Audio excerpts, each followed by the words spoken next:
नमस्कार प्रणाम। मैं आपका अपना विशु राय हाजिर हूँ जुर्म की दुनिया की एक बेहद सच्ची घटना के साथ। साथियों, मैं बात कर रहा हूँ भारत के राष्ट्रीय राजधानी क्षेत्र दिल्ली की। दिल्ली में एक जगह लगती है सरोजनी नगर। सरोजनी नगर रात 10 बज रहे थे। एक व्यक्ति मजदूर आदमी काम कर घर जा रहा था अपने कमरे पर। तभी रात 11 बजे करीब 2 से 3 बाइक सवार आते हैं। उस व्यक्ति को इतना मारते हैं और मारकर बगल में नाले के पास फेंक देते हैं। उसकी हालत इतनी ख़राब हो जाती है कि जब आते जाते एक दो लोगों की नज़रें उस पर पड़ती है तो सभी लोग अपने काम में व्यस्त थे। कोई अपने घर जा रहा था, कोई अपने ऑफिस से घर आ रहा था। लेकिन तभी एक व्यक्ति बाइक रोकता है, दूर से देखता है कि उस मजदूर व्यक्ति को कुछ लड़के मारकर नाली के पास फेंक रहे हैं। फौरन ही वह पुलिस को फ़ोन करता है। मौका वारदात पर पुलिस पहुंचती है। तब तक लड़के जा चुके थे। पुलिस जाकर देखती है तो नाले में वो मजदूर गिरा हुआ था। उसकी सांसें ऐसा लग रहा था कि थम सी गई हैं। पुलिस उसे लेकर हॉस्पिटल जाती है। जब हॉस्पिटल में एडमिट कराती है, इधर डॉक्टर अपना इलाज शुरू करते हैं तो डॉक्टर कहते हैं कि हालत काफ़ी नाजुक बनी हुई है। लड़कों ने इसे मरा समझकर, मृत समझ करके फेंक दिया था। अब इधर 3 से 4 दिन लग जाते हैं उस मजदूर को सही होने में, यानी कि होश में आने में। तब 3 से 4 दिन बाद वो सही सलामत जब होश में आता है, इलाज चल रहा था। पुलिस उसकी जांच पड़ताल करती है, शिनाख्त करती है कि आखिर वो व्यक्ति कौन है, पहचान करती है कि उसका नाम क्या है। वो अपना नाम गोल्डी बताता है और बताता है कि उत्तर प्रदेश के आजमगढ़ जिले का रहने वाला है और यहीं पास में एक मालकिन के पास वो वहाँ पर उनके घर नौकरी करता है। अब इधर पुलिस उससे पूछती है कि आखिर ये लोग कौन थे जो तुम्हारे ऊपर हमले किए, तुम्हें मारा पीटा और फिर नाले में फेंक दिया। कहता है, साहब मुझे कुछ पता नहीं है। मैं मालकिन के कमरे से काम करके वहाँ से घर जा रहा था अपने कमरे पर। तभी कुछ लोग, कुछ गुंडे टाइप के लोग पीछे से आते हैं और मेरे ऊपर अचानक हमला कर देते हैं। मैं बार बार पूछ रहा था कि साहब बताओ आखिर मेरा कसूर क्या है, लेकिन उन्होंने कुछ भी नहीं कहा।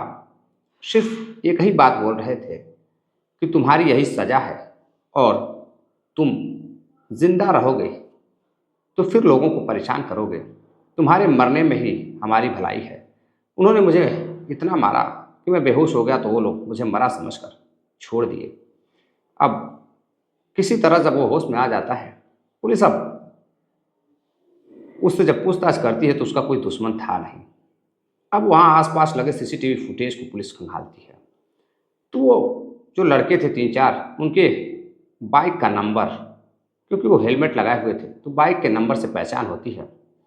अब उस बाइक के नंबर से एड्रेस निकाला जाता है और पुलिस उनके घर पहुंचती है। जब तीनों लड़कों को गिरफ्तार करती है, 2 बाइक सवार रहते हैं, तो पुलिस उससे जब पूछताछ करती है तो एक ऐसी हकीकत बताते हैं कि जिसको सुनकर पुलिस भी सन्न रह जाती है। प्रथम दृष्टया पुलिस को लग रहा था कि मामला काफ़ी नॉर्मल है, यूं ही मारपीट की गई होगी। लेकिन जब पुलिस हकीकत सुनती है तो कहानी तो कुछ और ही निकल कर आती है। दरअसल साथियों, उत्तर प्रदेश के आजमगढ़ का रहने वाला गोल्डी की शादी आजमगढ़ के ही बिलरियागंज एक क्षेत्र में एक महिला से होती है, लड़की से होती है। उसके साथ वो काफ़ी खुश था। अब उसके 2 बच्चे हो जाते हैं। धीरे धीरे 32 से 34 साल उसकी उम्र हो जाती है। अब इधर जिम्मेदारियां बढ़ने लगती हैं तो पहले वो एक छोटी सी दुकान खोलता है, लेकिन दुकान भी कुछ दिन चलती है फिर बंद हो जाती है। अब उससे उसका खर्च नहीं निकल पा रहा था। वो ड्राइवरी भी अच्छा खासा कर लेता था, गाड़ी वगैरह भी चलाता था लगन वगैरह में। तो अब वह दिल्ली जाता है कमाने के लिए। एक दोस्त से बातचीत करता है और दिल्ली चला जाता है। अब साथियों, दिल्ली जाने के बाद वहाँ अपने दोस्त से बातचीत करता है तो उसका दोस्त एक कैब में लगा देता है। अब वो कैब में ड्राइवरी करने लगता है। इसी समय ड्राइवरी करते समय एक दिन उस पर उसके कैब में एक महिला, जो कि बेहद ही खूबसूरत महिला, उम्र करीब 45 साल, नाम रहता है त्रिशा मेहता। सवारी करती हैं और फिर जब अपने डेस्टिनेशन पे पहुंच जाती है, अपने घर पहुंच जाती है, तो उस कैब वाले गोल्डी को पैसे देती है और बीच में उससे बातचीत कर रही थी। अब गोल्डी काफ़ी हैंडसम लड़का, हट्टा कट्टा लड़का। अब उससे बातचीत करते समय जो महिला बैठी थी वो काफ़ी पैसे वाली थी, त्रिशा मेहता। अब वो उससे काफ़ी नज़दीक आ चुकी थी, काफ़ी पसंद करने लगी थी कि लड़का काफ़ी अच्छा है। तो उसका नंबर लेकर वह अपने काम पर यानी कि अपने घर चली जाती है। अगले दिन वह गोल्डी को फ़ोन करती है और कहती है कि तुम इतने हट्टे कट्टे इंसान हो, तुम्हें गाड़ी चलाने की क्या ज़रूरत है, तुम मेरे घर चले आओ, तुम मेरी गाड़ी चलाना और जो समय बचेगा उसमें कोई और भी काम कर लेना, और इधर हम मेरे घर को देखो, घर को संभालो तो तुम्हें काफ़ी अच्छा खासा पैसा मिलेगा।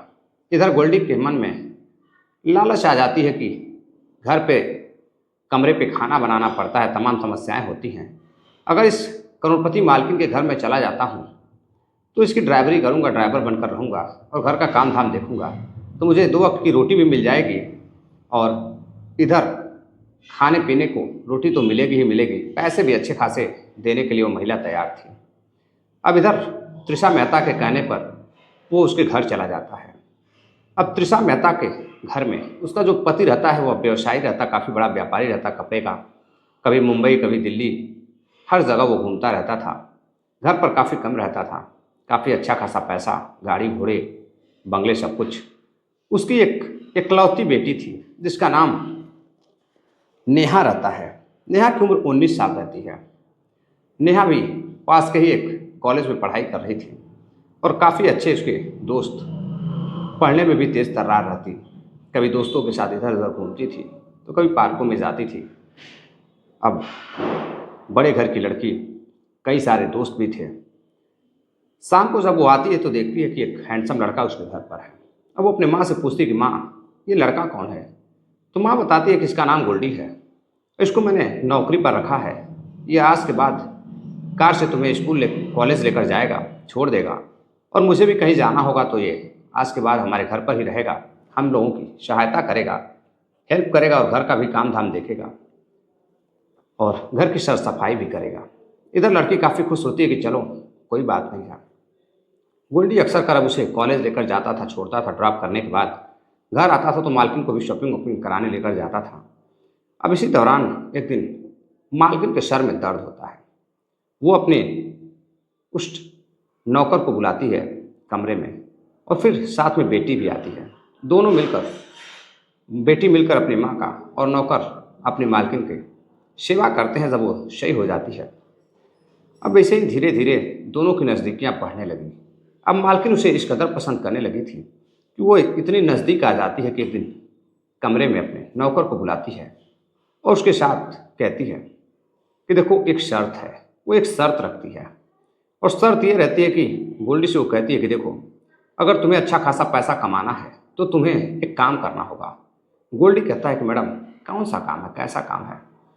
तो वो बताती है कि काम ऐसा है कि मेरे पति घर पर रहते नहीं हैं, कई बार महीनों महीनों गायब रहते हैं, 15-20 दिन पे घर आते हैं। तो एक काम करो कि तुम मेरी पति की जगह ले लो, तुम मुझे खुश कर किया करो और मैं बदले में तुम्हें पैसे दूंगी। पहले गोल्डी सोचता है। अब मालकिन जब देखती है कि नौकर सोच रहा है कुछ, तो उसे पकड़कर अपनी बाहों में भर लेती है और उसके साथ संबंध बनाने लगती है। अब जब भी मौका मिलता था वो नौकर के साथ शारीरिक संबंध बनाती थी। समय बीतता गया। एक दिन उसका पति जब घर पर रहता है तो नौकर जब घर जाने लगता है तो मालकिन कहती है कि कल सुबह थोड़ा जल्दी आ जाना, कल साहब को जाना है। अब इधर अगले दिन सुबह जल्दी जाता है, काम करता है और मालिक को एयरपोर्ट छोड़कर अपने कमरे पर चला जाता है। जैसे ही शाम होती है मालकिन फिर नौकर गोल्डी को बुलाती है और मार्केट चली जाती है, शॉपिंग वगैरह करती है। शॉपिंग वगैरह करने के बाद अंधेरा होता है तो नौकर अब कमरे पर ही रहता। बेटी भी घर आ जाती है और बेटी आने के बाद अब अपने दोस्तों से बातें कर रही थी। खाना पीना खाने के बाद रात होती है तो जो मालकिन होती है वो कहती है कि शायद आज रात को साहब घर पर जल्दी आ जाएं, तो इसलिए आज तुम अपने घर मत जाना, आज मेरे यहाँ ही रुक जाओ। अब नौकर रात को अलग कमरे में रुक जाता है। बेटी को भी पता था कि आज उसका नौकर गोल्डी घर पर ही रुकने वाला है। अब इधर नौकर गोल्डी घर पर रुकता है, मालकिन के यानी कि त्रिशा मेहता के कमरे पर रुकता है। और जैसे ही रात के 11-12 बजते हैं, बेटी सोने लगती है तो मालकिन नौकर को कमरे में बुलाती है और बदले में उससे जिस्म की खुशियाँ जो होती हैं वो पूरी करवाती है, उसके साथ फिजिकल रिलेशन बनाती है और फिर कुछ पैसे भी देती है और उधर तनख्वाह भी उसकी बढ़ा देती है। 20 से 25,000 रुपये महीने उसे देती थी और जब भी ज़रूरत होती थी गोल्डी उसे खुश करता था, उससे पैसे लेता था। समय बीतता गया। एक दिन फिर ऐसे ही जब बेटी कमरे पर होती, पति बाहर होता, तो फिर वह अपने उस नौकर को कमरे पर बुलाती है और रात करीब 11 से 12 बज रहे थे। बेटी जगी हुई थी, फ़ोन से कमरे में अपने बॉयफ्रेंड से बातें कर रही थी। इधर जब वो जाती है, नींद जब टूटती है तो देखती है कि नौकर अपने कमरे में नहीं है। माँ के कमरे की लाइटें जल रही हैं, तो माँ के कमरे की तरफ जाती है और ऊपर जब कमरे पर जाकर देखती है तो कुछ अंदर आवाज़ें आ रही थी और जैसे ही वह खिड़कियों से झाँक कर देखने की कोशिश करती है तो उसमें कुछ उससे अजीब तरह की हलचल सुनाई देती है। अब वह समझ जाती है कि कुछ न कुछ गड़बड़ चल रहा है। अब वह छुप कर पर्दे के पीछे सारी कहानियाँ सुन रही थी, सारी चीज़ें देख रही थी। अब जब नौकर मालकिन के कमरे से बाहर जाता है तो उसे जाते हुए वह देख लेती है। अब उसे समझ में आ जाता है कि उसकी माँ नौकर के साथ क्या कुल खिला रही है। अब वह जब नौकर रात को घर पर रुकता था तो उसकी बेटी अब नौकर और अपनी माँ के बीच प्रेम प्रसंग को सुनती थी और छुप छुप कर देखती थी। जब बात हद से ज़्यादा बढ़ गई, एक दिन मालकिन उसकी नौकर से कहती है कि चलो, अगर तुम्हें ऐतराज़ न हो तो मैं तुमसे शादी करना चाहती हूँ। नौकर कहता है गोल्डी कि नहीं, मैं शादीशुदा हूँ, मेरे 2 बच्चे हैं, मैं ऐसा नहीं कर सकता हूँ। जो खुशी आपको चाहिए वो मैं देता रहूँगा। लेकिन तभी जब उसकी बेटी ये सब सुनती है तो वो सोचती है कि बात हद से ज़्यादा बढ़ चुकी है, कहीं कोई माँ और नौकर मिलकर गलत कदम न उठा ले। अब उसे डर सताने लगता है। अब इसी बीच वह अपने बॉयफ्रेंड से बातें करती है और बॉयफ्रेंड को बातें कर साथियों सारी बात अपने बॉयफ्रेंड, जिसका नाम राहुल रहता है, राहुल सिंह को सारी बात बताती है।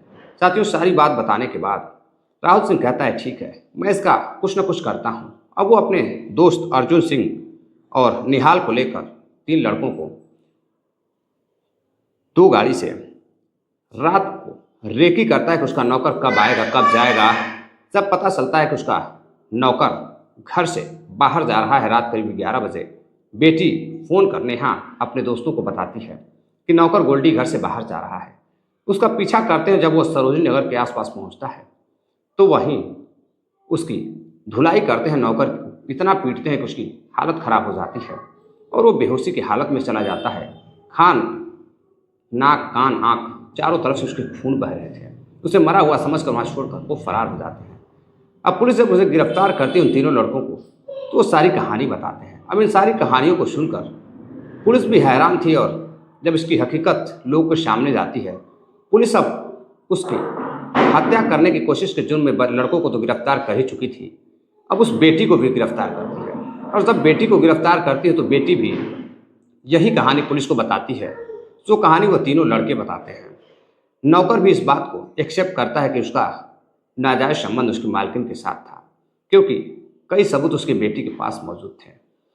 अब नौकर को तो कुछ नहीं होता, लेकिन इधर उसकी बेटी त्रिशा मेहता की और तीनों लड़कों को पुलिस जेल भेज देती है, क्योंकि जो उसका मालिक रहता है, उसका पिता रहता है, वह जब घर लौटता है तो उसे सारी कहानी पता चलती है कि नौकर के साथ उसके ऐसी ऐसी घटना घटी है। अब उसमें गलती मालकिन की भी होती है। किसी तरह मालकिन और पति आपस में समझ लेते हैं मामले को, बड़े घर का मामला रहता है। अब नौकर को मनाने की पूरी कोशिश करता पिता कि वह मान जाए, उसकी बेटी भी जेल से छूट जाए, लेकिन इधर नौकर मानने को तैयार नहीं था और फिर ऐसे जंजाल से नौकर निकलकर अपने जान बचाने के लिए अपने गांव चला जाता है। तो साथियों, ये थी पूरी कहानी। इस कहानी को सुनाने का उद्देश्य आपको जागरूक करना है, किसी को हैरान करना या परेशान करना नहीं है। कहते हैं बुरे काम का बुरा नतीजा होता है, इसलिए अच्छे रास्ते पर चलना चाहिए, अच्छा काम करना चाहिए। तो साथियों, अपना ख्याल रखिएगा, अपना प्यार दीजिएगा। मिलते हैं एक और नई सच्ची घटना के साथ। तब तक के लिए जय हिंद, नमस्कार।